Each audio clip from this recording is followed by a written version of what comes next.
Okay mga boss, may bubuuin tayong santo. Ito siya, nabasag. Bali ito yung mga parts niya. Bubuuin natin yun. Abangan nyo to. Bubuuin natin to. Ito yung gagamitin natin. Gagamitin natin na Chinese brush, plaster of Paris, o Escayola. Siyempre, tubig. Ito mga boss.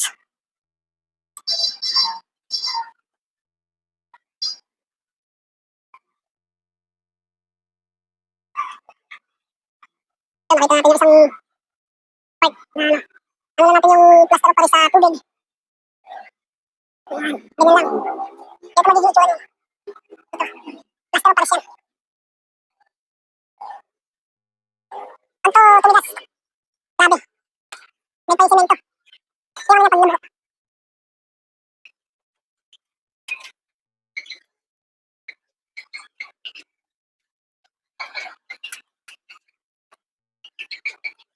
Ito yung next.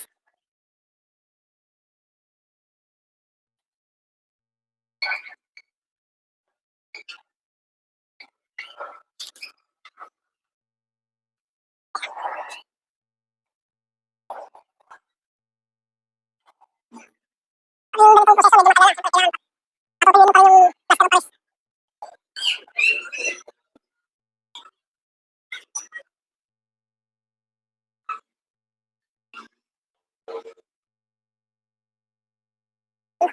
Kung meron na tayo nakakabit.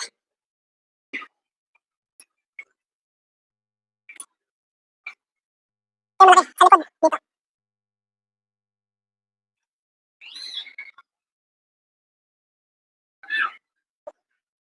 Pag ano, babasahin natin yung loob. Mas dumikit yung plaster of Paris.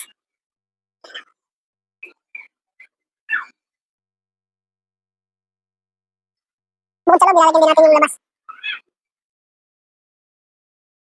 Para mas matibay.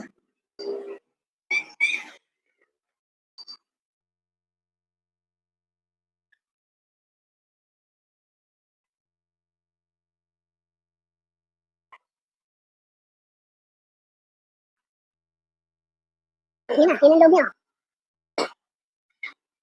Tapos ito naman yung labas. Ito may mga cup na yan. Yan. Lalagyan din natin yan. Tapos bukas, pwede na itong lihain. Para makinis. Yung pagbubuo, medyo binibilisan ko.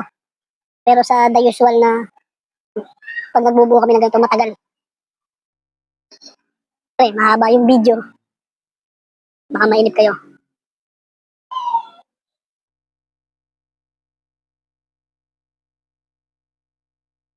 Ayan. Diba? Wala na yung crack. Pagbukas na tuyo yan, lilihain yan. Para makinis. Yan.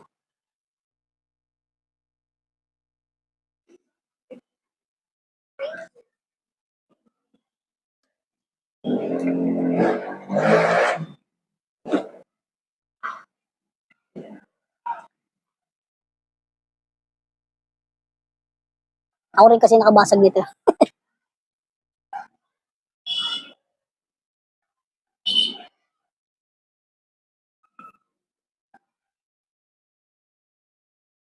Yan yung nasa background ko, yan yung mga ginagawa namin. Bali, order na yan.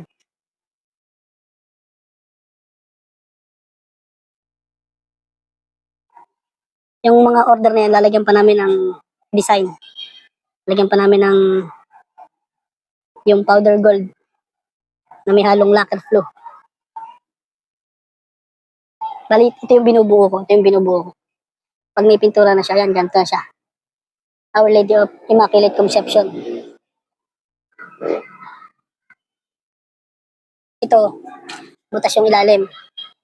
Ito naman buo na, may base na siya. Meron na siyang para balance yung pagtayo.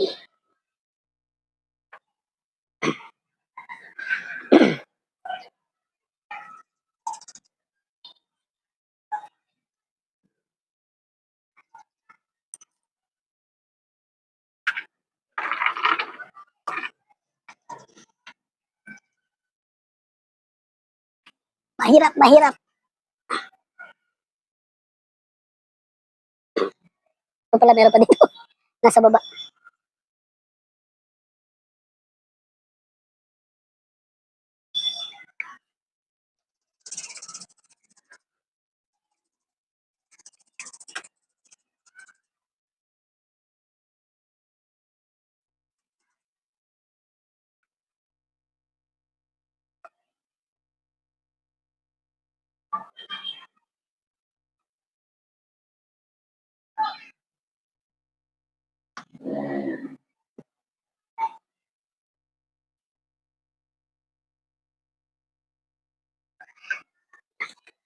Malapit na siya, malapit na.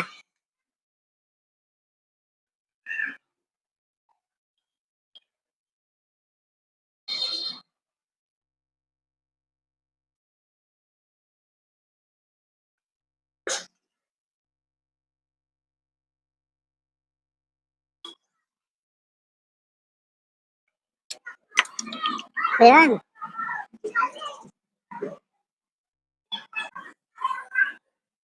Bubuhin muna natin yung pinaka-base niya.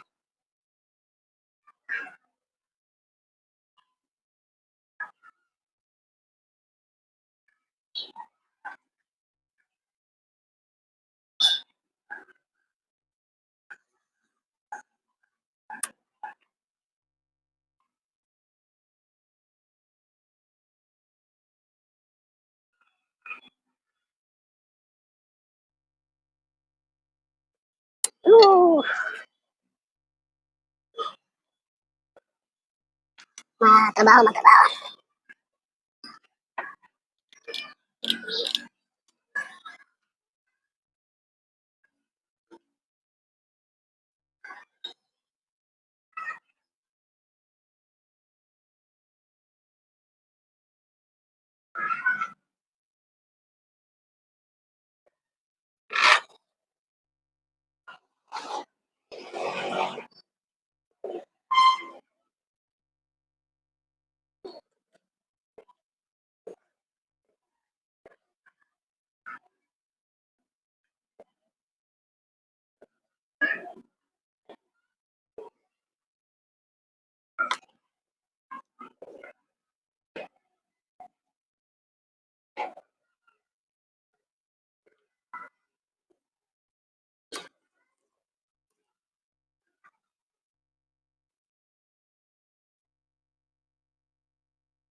Patigasin muna natin.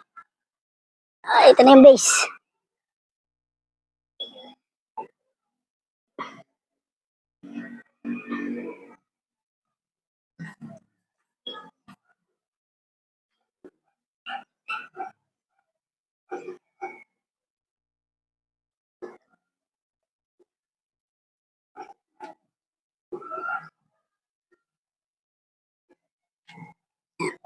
Tingnan na natin itong tumigas. Ito. Tapos kakabit na natin siya dito. So, yung mga boss, nawala yung audio natin dito. Kala ko okay na.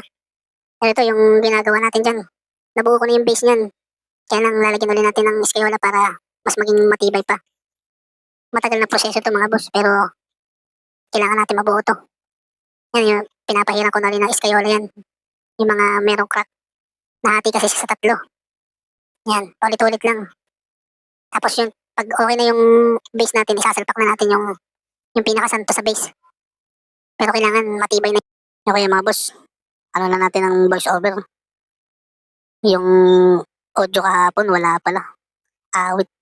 So yan, unti-unti na natin nabubuo yung santo. Bali nabuo ko na pala yung base dyan. Isasalpak na lang natin sa santo. Bali hinahanap lang natin yung tamang pwesto ng santo sa base. May gagawin tayong proseso dyan mga boss na sausaw sa tubig sa Escayola.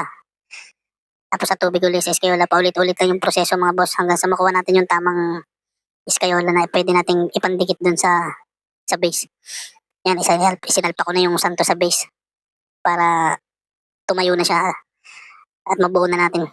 Yan, nakatayo na.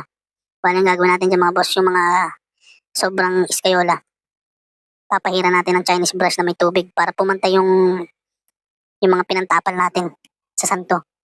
Dahil pag hindi natin pinantayan, magbubukol-bukol yung Escayola niyan. Grabe pa naman yan pag tumigas. Matigas pa sa simento. Kasi yung santo natin mga boss, Escayola, tapos may halong simento. Hindi na siya purong Escayola. Pero kung purong Escayola yan, grabe sa tigas yan. Yan, maghihintay tayo dyan ng 3 to 5 minutes para patigasin. Yan, okay na mga boss. Nakadikit na yung pinaka-base ng santo. Tapos yung nakikita yung butas dyan, tatapalan natin yan.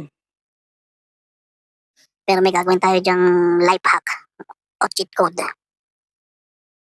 Yan, may kukunin tayong papel dyan yan. Kakuha na tayo ng kapirasong papel. Tapos ilalagay natin sa loob ng santo yan. Itatapat natin doon sa malaking butas. Yan natin ginagawa yung mga boss para madali siyang tapalan. Dahil pag walang papel yan, yung Escayola natin po pwedeng hindi siya kumapit agad sa santo. Parang dudulas lang yung Escayola sa santo. Kaya natin lalagyan ng papel para merong pansalo yung Escayola para madaling kumapit. Yan. Sisimulan na nating tapalan yung malaking butas. Basta ganun lang, paulit-ulit lang yung proseso. Hanggang sa matakpan yung malaking butas. Sa totoo lang mga boss, nangihinayang kasi kami sa ganito mga nababasag namin na santo. Dahil pag nabuo yan, makakabili na yan ng 1 hanggang 2 kilong bigas. Kaya sayang, di ba? Pinagpagura namin yan. Kaya kailangan natin buuin. Yan, tipong dugo at pawis. Yan mga boss, unti-unti na natin natatapalan yung malaking butas. At unti-unti na rin na matatapos yung ginagawa natin. Yan, konting-konti na lang yan. Bali, papantayin na lang natin yung mga sobra-sobrang Escayola para madali siyang lihain bukas. Pag nalihan na natin yung bukas mga boss, pwede na natin siyang pinturahan. Katulad na nasa gilid ko. Yan, mga tapos na yan. Bali, lalagyan na lang natin ng design ng gold dyan. Yan mga boss, tapos na. Buo na yung immaculate conception natin. Kung sana pwede na natin siyang pinturahan. Yan. Muli mga boss, maraming salamat sa panonood. Sana nagustuhan niyo tong video. Bali, first time kong mag-upload ng ganitong video. Let's go!